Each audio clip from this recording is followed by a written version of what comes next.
ఇంకా second day water activities అన్నాను కదా, వాటర్ యాక్టివిటీస్లో ఏవో 4 రైడింగ్స్ చేపించారు. చిన్న చిన్నటివి బనానా రైడింగు అవేవో సంథింగ్. నేనైతే వేటికి పోలేదు. నెక్స్ట్ పారాగ్లైడింగ్, స్కూబా డ్రైవింగ్ అంట. అవి ఎక్కడ దూరంగా చేయాలంట. ఇంకా పారాగ్లైడింగ్ అయితే 60 మీటర్స్ మాత్రం ఫ్రీనే, మన ప్యాకేజ్లో వస్తుంది. 100 మీటర్స్ పోవాలంటే 600 ఛార్జ్ చేస్తారు. ఇంకా హైట్ పోవాలంటే 1200 ఛార్జ్ చేస్తారంట. అవి నీళ్ళల్లో ముంచడము, పైకి వెళ్ళడము అలాంటివి చేపిస్తారంట.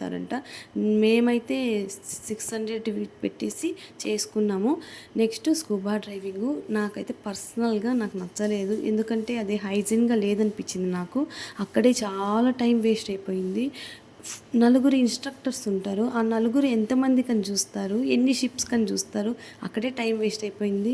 నెక్స్ట్ ఆ స్కూబా డ్రైవింగ్లో ఆ రెగ్యులేటర్స్ అవి చూసి నాకు నచ్చలేదు, నా పర్సనల్ ఒపీనియన్ మాత్రమే.